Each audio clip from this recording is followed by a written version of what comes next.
Correct. ఇదే point దగ్గరకు వస్తున్నాను సురేష్ కచ్చట్ల గారు. 25 ఏళ్ళు ఠాక్రేల సామ్రాజ్యం, వారసత్వ రాజకీయాలు ఇక్కడ బ్రేక్ అయిపోయినాయిగా. వారసత్వ రాజకీయాలు, హిందూ హృదయ సామ్రాట్ ఆయన ఆలోచన విధానం వేరు, ఆయన పాలసీస్ వేరు, థాట్ ప్రాసెస్ వేరు కంప్లీట్గా.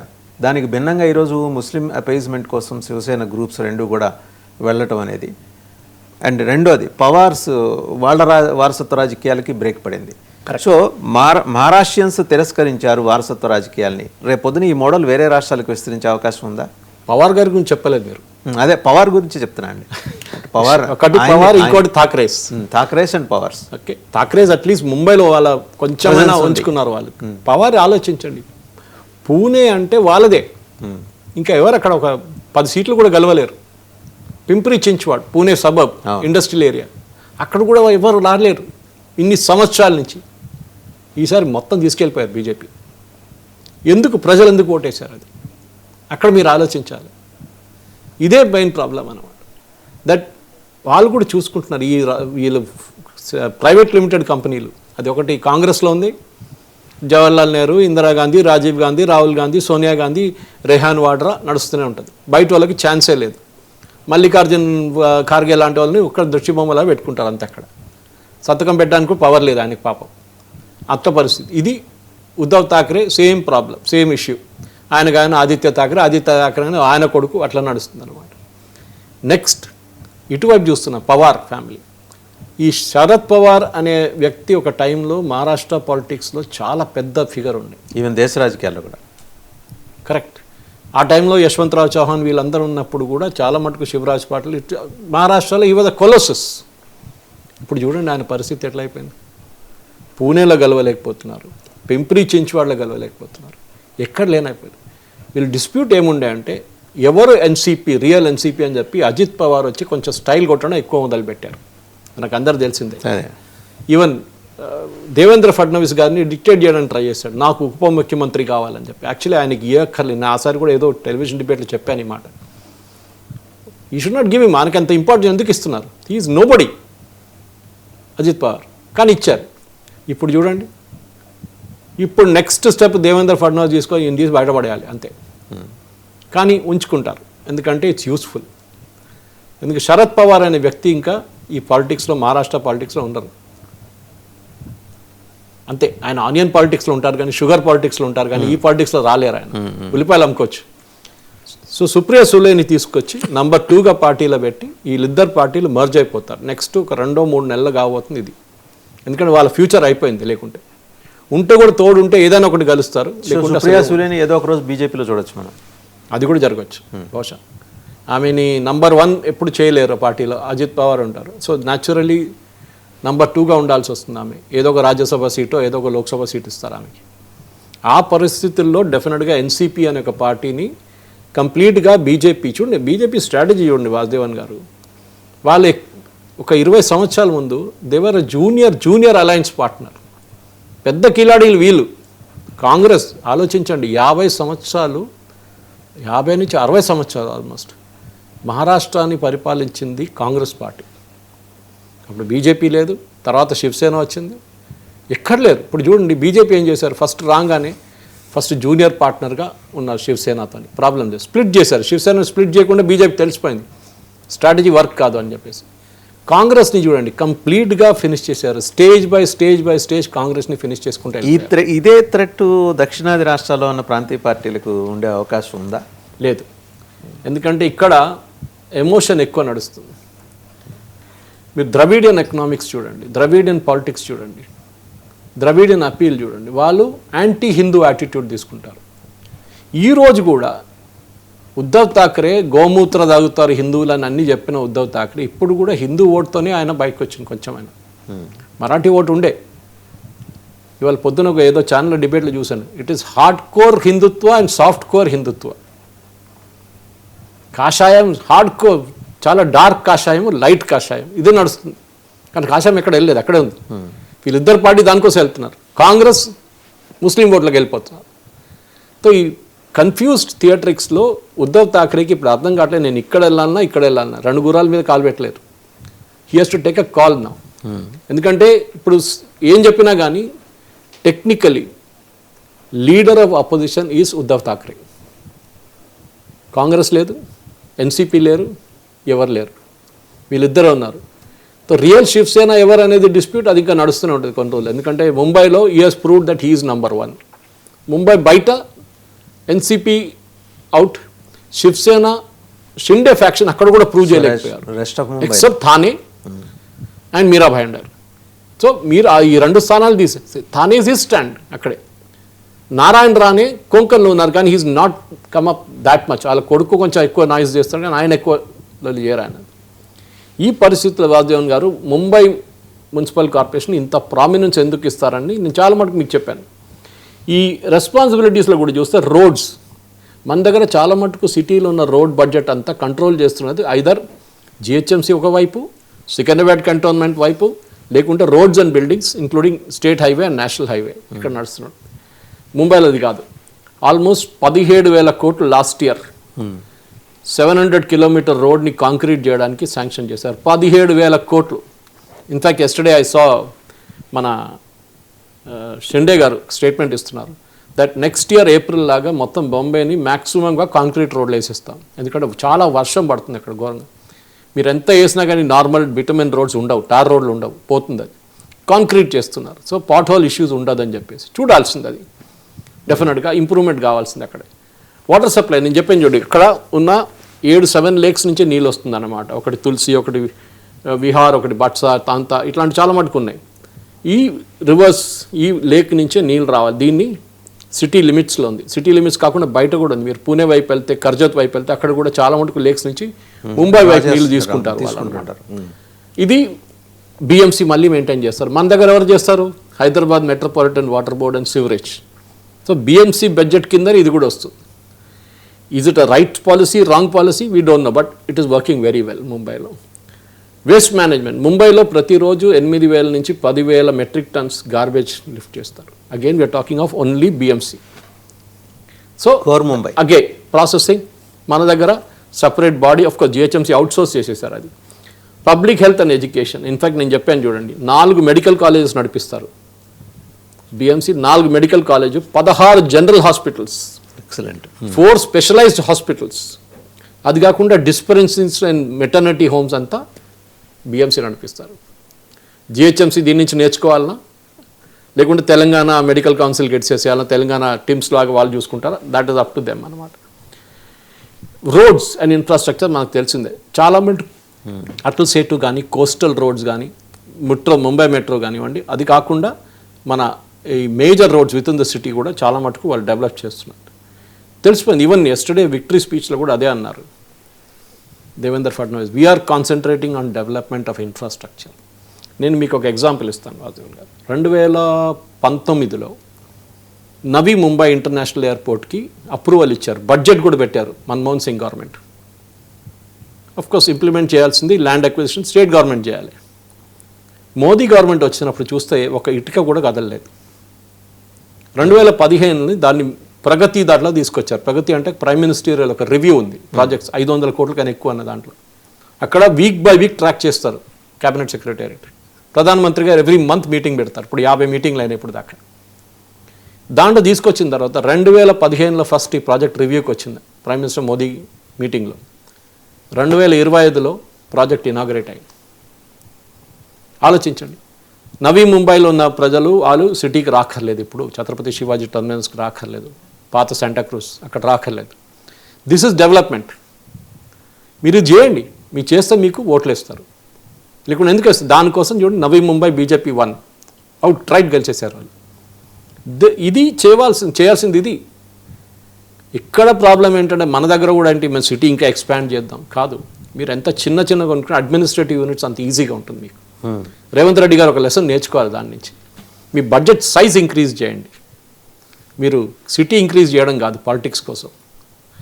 ఇది ముంబై మున్సిపల్ కార్పొరేషన్ నేర్చుకోవాల్సిన చాలా మటుకు. ఇంకోటి వాళ్ళది maroon Mumbai electricity and supply transport చాలా మటుకు BEST అని బస్ మీద రాస్తున్నారు. ఎవరు నడిపిస్తారు? బిఎంసీ నడిపిస్తారు. 2,500 బస్సులు వాళ్ళు నడిపిస్తారు. వాళ్ళకి ఫైనాన్షియల్ ఛాలెంజెస్ ఉందిలే, నో డౌట్ అబౌట్ ఇట్. కానీ దానికి కూడా వాళ్ళు 1,000 కోట్లు ఇచ్చి ఇంకా బస్సులు నడిపిస్తున్నారు ఇప్పుడు కూడా. అది కాకుండా street parking 26 street parking off street 350 on street parking manage చేస్తారు. Look at the complexity. 73,000 75,000 కోట్ల బడ్జెట్ అంటే ఒట్టి బడ్జెట్ కాదు అది. చాలా మటుకు పని చేస్తారు. And these are done not by politicians but by bureaucrats. సరే సిస్టమ్ పర్ఫెక్ట్ ఉందని చెప్పట్లేదు ఎక్కడ, కానీ మనం కూడా బెస్ట్ లెసన్స్ ఎక్కడి నుంచి ఉన్నా అక్కడి నుంచి నేర్చుకోవాల్సింది. ఇందోర్లో ఉన్న క్లెన్లీనెస్ గురించి, కానీ ఇందోర్లో మళ్ళీ వాటర్ ప్రాబ్లం వచ్చింది. ఇవన్నీ మనం నేర్చుకోవాల్సింది. ఎక్కడి నుంచి ఏ ప్రాబ్లం నడుస్తుంది అదని బెస్ట్ సికింద్రాబాద్, హైదరాబాద్, సికింద్రాబాద్ ఇప్పుడున్న గ్రేటర్ హైదరాబాద్లో కూడా ఇంప్లిమెంట్ చేయొచ్చు, చేసుకోవాల్సింది. కానీ ఫండింగ్ చూడండి, ఇది చాలా ఇంపార్టెంట్. మన దగ్గర వాళ్ళకి 72,000 కోట్ల ఒట్టి అట్లా రావట్లేదు. ప్రాపర్టీ ట్యాక్స్ చాలా స్ట్రిక్ట్గా కలెక్ట్ చేస్తారు. మన దగ్గర స్టేట్ గవర్నమెంట్ దగ్గర ఒక శ్వేతపత్రం రిలీజ్ చేయమని చెప్పండి, ఒక వైట్ పేపర్. సిటీలో ఉన్న ప్రతి జోన్ నుంచి మీరు ఎంత ప్రాపర్టీ ట్యాక్స్ 10 సంవత్సరాలు కలెక్ట్ చేశారు, ఎంత పెండింగ్ ఉంది, ఒక్కొక్క జోన్ వైజ్ పెట్టండి అని చెప్పండి. మీకు తెలిసిపోతుంది ఏ జోన్ నుంచి మీకు డబ్బులు రావట్లేదని. చాలా క్లియర్గా తెలిసిపోతుంది దాంట్లో.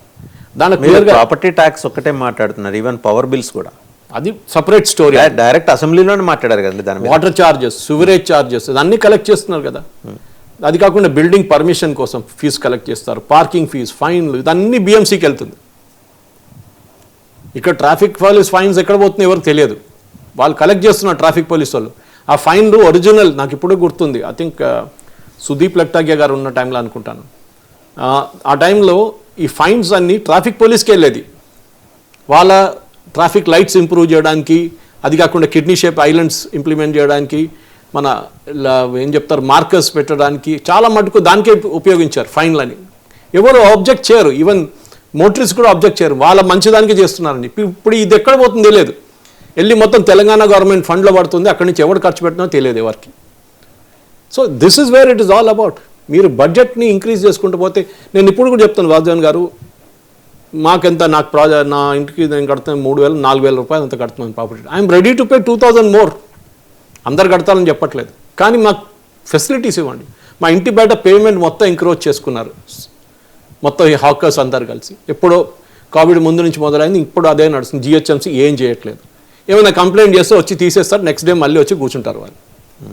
ప్రజలు ఏమో రోడ్డు మీద నడుస్తారు, బస్సులో వచ్చి కొడతారు, యాక్సిడెంట్ అయిపోతే చనిపోతారు. ఇది నడుస్తుంది అక్కడ. సో మీరు ఒక అగ్లామరేషన్ నడిపిస్తున్నప్పుడు మీరు ఇదంతా చూడాల్సింది చాలా మటుకు. సో ముంబై నుంచి నేర్చుకోవాల్సింది చాలా ఉన్నాయి. పాలిటిక్స్ పక్కన పెడితే కూడా why that city is a magnet, financial capital of India అని ఎందుకు చెప్తున్నారంటే, చాలా మటుకు అఫ్కోర్స్ అక్కడ ఒరిజినల్గా ఉన్న గుజరాతీ కమ్యూనిటీ, ఎందుకంటే ఆ టైంలో ముంబై వాజ్ అ స్టేట్, అంతా కలిసే ఉన్నారు. దాని తర్వాత ఇప్పుడున్న పాలిటిక్స్లో ఈ ఠాకరే బ్రదర్స్ తీసుకొచ్చిన పాలిటిక్స్లోనే ఇదంతా వచ్చింది. గుజరాతీ వాళ్ళు వచ్చి మొత్తం తీసుకెళ్ళిపోయారు, మా ఉద్యోగం తీసుకెళ్ళిపోయారు. వాళ్ళ ఉద్యోగం కాదండి, వాళ్ళు బిజినెస్ చేస్తారు చాలా మటుకు. సరే వాళ్ళ దగ్గర డబ్బులు ఉందని చెప్పి why are you getting upset? వాళ్ళు కష్టపడి సంపాదిస్తున్నారు. వాళ్ళు పంజాబ్కి వెళ్ళండి, సేమ్ సిచ్యువేషన్. వాళ్ళు అక్కడ కష్టపడి పనిచేసి why are you agree about it? మీరు కూడా కష్టపడి పనిచేయండి, నో ప్రాబ్లం. ఇది మా ఊర్లాగా అయిపోయింది కేరళలో. అక్కడ పనిచేయడు, దుబాయ్కి వెళ్ళి పనిచేస్తాడు కరెక్ట్గా. అండ్ కేరళలో బెంగాలీ వాళ్ళు, బీహారీ వాళ్ళు వచ్చి పనిచేస్తారు, వాళ్ళ పని. ఇది problem. So same thing see why Marathi manoos ఎందుకు డైల్యూట్ అయిందండి కాన్సెప్ట్, వాళ్ళకు కూడా అర్థమైపోయింది. ఉద్యోగం కావాలి, కష్టపడి పనిచేయాలి.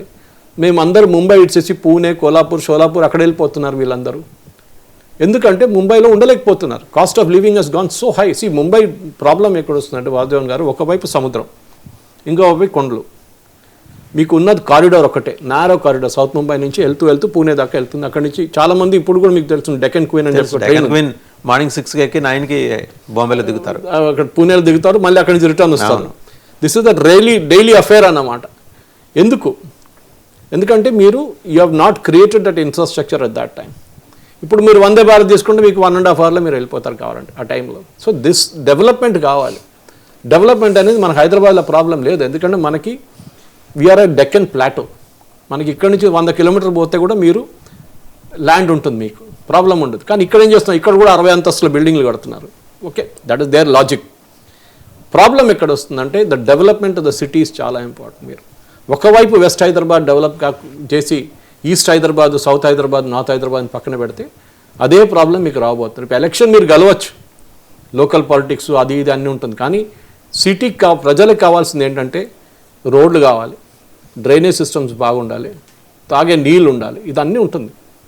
ఇది కాకుండా స్ట్రాంగ్ వాటర్ డ్రైన్, వర్షం పడంగానే చెరువులు అయిపోతాయి, నీళ్ళన్నీ మొత్తం రోడ్లన్నీ చెరువులు అయిపోతాయి. ఎందుకంటే మీ చెరువులు వెళ్ళి ఇల్లు కట్టుకున్నారు. ఇదే కదా జరిగింది. ఇంకోటి సురేష్ గారు, డార్క్ సైడ్ ఆఫ్ ముంబై మనం మాట్లాడుకోవాలా. దావుద్ ఇబ్రహీమ్స్, చోటా షకీల్స్, వాళ్ళ వారసులు ఏమి ఈ ఎలక్షన్స్లో ఎక్కడన్నా కనపడ్డారా? ఓడిపోయారు. అరుణ్ గావ్లీ ఇద్దరు కూతురు ఓడిపోయారు. అరుణ్ గావ్లీ అంటే ఒక టైంలో పేరు వినంగా వస్తుండే.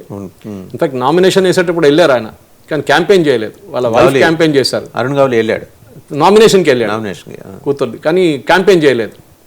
డాడీ అంటారు ఆయన్ని, డాడీ క్యాంపెయిన్ చేయలేదు ఈసారి. వాళ్ళ వైఫ్ క్యాంపెయిన్ చేశారు. ఇద్దరు కూతురు ఓడిపోయారు. Okay, I don't have the name of the constituency, but వాళ్ళు ఇద్దరు ఓడిపోయారు ఈసారి. Okay, that is a big revolution. That మీరు ఒక టైంలో Dawood, Chhota Shakeel, that is what I'm saying. ఒక టైం, ఇప్పుడు కూడా అందరూ ఆనెస్ట్ అని చెప్పట్లేదు. మీరు ముంబైలో ఉన్న ప్రతి కార్పొరేటర్ ఇప్పుడు కూడా వాళ్ళ బేసిక్ అసెట్ 50 కోట్ల నుంచి 100 కోట్ల నుంచి 200 కోట్లు 300 కోట్లు ఉంటుంది. అఫ్కోర్స్ ఆన్ పేపర్ వాళ్ళు మా దగ్గర 5 కోట్లు ఉందని చూపిస్తారు అసెట్ అంతే. ఒక మాట మనం గుర్తుపెట్టుకోవాలి, ముంబై అనగానే ఒక రియల్ ఎస్టేట్ లాబీ ఉండే అక్కడ ముందు. మీకు మన అందరికి తెలిసింది అది. అక్కడ ఒక మ్యూజిక్ లాబీ ఉండే, ఒక బాలీవుడ్ లాబీ ఉండే, డి గ్యాంగ్ ఉండే, దాని తర్వాత చోటా షకీల్ ఉండే, వీళ్ళందరూ ఉన్నారు అక్కడ గ్యాంగ్లు. అది హాజీ మస్తాన్ టైం నుంచి మొదలైంది అదంతా. ఇప్పటికి వచ్చినప్పుడు ఏమైందంటే చాలా మటుకు రియల్ ఎస్టేట్ వాళ్ళు కూడా వాళ్ళ గ్యాంగ్ పెట్టుకున్నారు. వాళ్ళు ఇప్పుడు వాళ్ళు వ్యతిరేకిస్తే వాళ్ళు చూసుకుంటున్నారు. మనం చూసాం ఎన్కౌంటర్లు. ఒక టైంలో ఎన్కౌంటర్ అంటే ముంబైలో చాలా ఫేమస్, ఫలితంగా జరిగేది. వారానికి 3-4 కాల్ చెప్తారు పోలీసు వాళ్ళు. అబ్ తక్ ఛప్పన్ సినిమా కూడా చూసుంటారు మీరు. ఇట్లాంటిది జరుగుతుండే ముంబైలో, కానీ ఇప్పుడు చాలా మటుకు తగ్గింది అది. ఒకటి ముంబైలో కూడా రియల్ ఎస్టేట్ ముంబై నుంచి బయటికి వెళ్ళిపోయింది చాలా మటుకు. ఎందుకంటే సిటీలో అఫోర్డ్ చేయలేరు. మీరు 300 కోట్లు 400 కోట్లు కొనుక్కుంటారు అపార్ట్మెంట్, పెద్ద పెద్ద బిల్డింగ్లు, పెద్ద పెద్ద ఏకర్లు. మన దగ్గర కూడా నడుస్తుంది అదే. కానీ అది కాదు, ముంబైలో ఇట్ ఇస్ బిగ్గర్ గేమ్ అన్నమాట. కానీ at the end of the day ఈ జరిగిన ఎలక్షన్లో ఒక పెద్ద లెసన్ ఏంటంటే, ఒకటి మీరు డెవలప్మెంట్ కోసం పనిచేస్తే మీకు ప్రజలు ఓటేస్తారు. ఇప్పుడు రేవంత్ రెడ్డి గారు అదే మాట్లాడుతున్నారు, నేను దావోస్కి వెళ్తున్నాను, నేను అది తీసుకొస్తా ఇది తీసుకొస్తా అంటున్నారు. కానీ మీరు సిటీలో ఈ ఫ్రీ ఎవరెవరికి ఫ్రీ ఇవ్వాలో వాళ్ళకి ఇవ్వండి, ఎవరు అనట్లేదు వద్దని, పేదోళ్ళకి ఇవ్వాల్సిందే. కానీ ఎవరెవరు కట్టొచ్చు డబ్బులు, బస్సులో అన్ని మహిళలకి ఫ్రీ అక్కర్లేదు, కొంతమంది కట్టడానికి రెడీ ఉన్నారు. వాళ్ళకి మంచి బస్సులు కావాలి, వాళ్ళకి మంచి బస్సులు ఇచ్చి వాళ్ళ దగ్గర ఫీజు తీసుకోండి, they will ready to pay for that. Metro చూస్తున్నాం, ఎంతోమంది అమ్మాయిల లేడీస్ అంతా మెట్రో యూజ్ చేస్తారు. ఎందుకంటే they are prepared to pay 45 నుంచి 55 రూపాయల నుంచి 60 రూపాయల దాకా కట్టి వాళ్ళు మెట్రోలో 1 యూనిట్ డైరెక్షన్లో వెళ్తున్నారు. రోజుకి పాసిబుల్ 100 రూపాయలు ఖర్చు చేస్తున్నారు వాళ్ళు అదే ఫ్రీ బస్సులో వెళ్ళొచ్చు కదా. They are looking at comfort, they looking at speed. డబ్బులు ఇవ్వడానికి రెడీ, అందరు పేదోళ్ళు కాదు కదా, they are ready to pay అన్నమాట. ఐటీ సెక్టర్, ఫార్మా సెక్టర్, చాలా మటుకు సెక్టర్స్లో పనిచేస్తున్న వాళ్ళు, ఎడ్యుకేషన్ సెక్టర్, వీళ్ళందరూ రెడీ ఉన్నారు పే చేయడానికి. సో అది ట్యాక్స్లు ఆ పార్ట్ గురించి మాట్లాడుతూ ఫైనల్గా ఇంకొక విషయం, శివసేన నెక్స్ట్ స్టెప్ ఎలా ఉండబోతోంది? నేను మాట్లాడేది ఈ ఠాక్రేస్ శివసేన, వాళ్ళిద్దరూ మళ్ళీ కలిసే జర్నీ చేస్తారా? ఇప్పుడు ఎలా ఉందంటే మాకు తెలుగులో ఒక సామెత ఉంది, కొండ నాలుగు మందేస్తే ఉన్న నాలుగు గుడిపోయిందని, వాడిని తీసుకొచ్చి కలుపుకోవడం ద్వారా మొత్తం ఎగిరిపోయింది. కరెక్ట్, అది కరెక్టే. Raj Thackeray's pull down, average pull down చేశారు వాళ్ళు. ఇప్పుడు లాజిక్ నిన్న రాత్రి డిబేట్ ఏంటంటే, కాంగ్రెస్, రాజ్ ఠాక్రే, ఉద్ధవ్ ఠాక్రే, ఇంకెవరైనా మన అంబేద్కర్, వీళ్ళందరూ కలిసి, ప్రకాష్ అంబేద్కర్ కలిసి పోటీ చేస్తే, బీబీఏ పార్టీ అందరు పోటీ చేస్తే బహుశా బీజేపీకి ఇంత మెజారిటీ రాకపోతున్నాయి. కానీ పాలిటిక్స్లో ఎప్పుడు 1+1 2 కాదు, 1+1 1 కూడా ఉండొచ్చు, 1+1 4 కూడా కావచ్చు, 0 కూడా కావచ్చు. సో ఇట్లాంటి పాలిటిక్స్లో నంబర్లు మనం యాడ్ చేయలేము. ఒకటి, రాజ్ ఠాక్రేకి కాంగ్రెస్కి పడదు, చాలా క్లియర్. ఎందుకంటే ఆయన మాట్లాడుతున్న లాంగ్వేజ్ అది, యూపీ వాళ్ళని కొట్టండి, బీహార్ వాళ్ళని కొట్టండి, సౌత్ ఇండియన్స్ని లుంగి పుంగి అంటారు, అన్నామలైన రస్మలై అంటారు. నిన్న ఫేవరెట్, నిన్న అన్నిటికంటే ఎక్కువ అమ్ముడిపోయే స్వీట్ నిన్న బొంబాయిలో రస్మలై అంట, అందరు రస్మలై కొనేసి తింటున్నారంట బీజేపీ వాళ్ళు. ఉద్ధవ్ ఠాక్రే ఇంటికి కూడా చాలామంది స్విగ్గీలో పంపించారంట రస్మలై ఆర్డర్. ఈ పరిస్థితిలో ఉన్నారు. సో ఇది ఎందుకంటే మీరు అరెగెన్స్, సరే ఇప్పుడు కర్ణాటకలో కూడా మన దగ్గర పాలిటిక్స్ మనం చూస్తున్నాం. సిద్ధరామయ్య గారు నిన్న కూడా మాట్లాడుతున్నారు, మీరు కర్ణాటకకు వచ్చి కన్నడ నేర్చుకోవాల్సింది, మీరు ఏమైనా పని ఏమైనా చేపిస్తే అది కూడా కన్నడలో ఉండాలని చెప్పేసి. అదే టైంలో పినరాయి విజయన్ మలయాళం నేర్చుకోవాలి కంపల్సరీ అని చెప్పి కాసర్గోడ్ డిస్ట్రిక్ట్లో స్కూల్లో ఒక ఆర్డర్ ఇస్తే, ఇదే సిద్ధరామయ్య గారు అబ్జెక్ట్ చేశారు. అది ఎట్లా చేస్తారు మీరు, అక్కడ కన్నడ భాష మాట్లాడే వాళ్ళు ఉన్నారు కదా, మళ్ళీ వాళ్ళకి మలయాళం ఎట్లా తెలుసు అంటే, same policy applies everywhere, same policy. So మీరు, మనకు లక్కీలీ హైదరాబాద్ ప్రాబ్లం లేదు, మన అందరు ఇక్కడ తీసుకొచ్చి, we are city build by immigrants, Persia నుంచి వచ్చిన పర్షియా నుంచి వచ్చిన వాళ్ళు వాళ్ళు కుతుబ్ షాహీ లాంటి వాళ్ళు నిజాం వాళ్ళు వీళ్ళు సిటీ డెవలప్ చేశారు వాళ్ళు. సో మనకు ఇష్యూ లేదు, మనం అడ్జస్ట్ చేసుకుంటాం ఎట్లయినా. కానీ అది కాదు, మీరు ఏ రోజు లాంగ్వేజ్ షావనిజంని తీసుకొస్తారో ఆ రోజు మీ సిటీ పోతుంది. అది ముంబైలో జరిగింది. ఇప్పుడు శివసేన నేర్చుకుంటుందా లేదా గుణపాఠం, అది నేను అడుగుతున్నాను. లేదు, వాళ్ళకు ఉన్న కాన్స్టిట్యున్సీ అదే. వాళ్ళు దాని నుంచి బయటకు వెళ్ళలేరు. మాకు 60 సీట్లు 60 వార్డులు వస్తే చాలంటున్నారు వాళ్ళు. దాని నుంచి వాళ్ళు బయటికి రావాలంటే then they should dilute the Marathi concept. ఆ మరాఠీ మానూస్ అనే కాన్సెప్ట్ పోతుంది మళ్ళీ. అది వాళ్ళు డైల్యూట్ చేయడానికి రెడీగా లేరు వాళ్ళు. They want to retain Marathi manoos. హిందుత్వకి వైపు వెళ్ళట్లేదు. ముస్లిం ఓట్లు కావాలని చెప్పి ఓపెన్గా ముస్లింలు అడుక్కున్న. ఇన్ఫ్యాక్ట్ కొంతమంది within Shiv Sena Muslim corporators పోటీ చేసిన వాళ్ళు ఏమన్నారంటే ఒక ముస్లిం మేయర్ కూడా కావచ్చు Shiv Sena. One day Khan can become a mayor of Mumbai అన్నారు అక్కడ. అది మళ్ళీ ఇటువైపు వచ్చేస్తుంది. హిందూ వాళ్ళు ఫండమెంటలిస్ట్ అని చెప్పొచ్చు ఎవరైనా, కానీ వాళ్ళ వైపు మొత్తం ఓట్స్ కన్సాలిడేట్ అయిపోయింది. అచ్చా ఖాన్ కూడా మెంబర్ కావచ్చా, ఖాన్ కూడా ఒక మేయర్ కావచ్చా ముంబైది, మేము చూసుకుంటాం. See end of the day that is what matters. ఇది చాలా simple. Congress reaction New York mayor కాకపోతే ఇక్కడ కూడా ఒక మేయర్ కావచ్చు కదా అని ఒక పిలుపు ఇచ్చారు.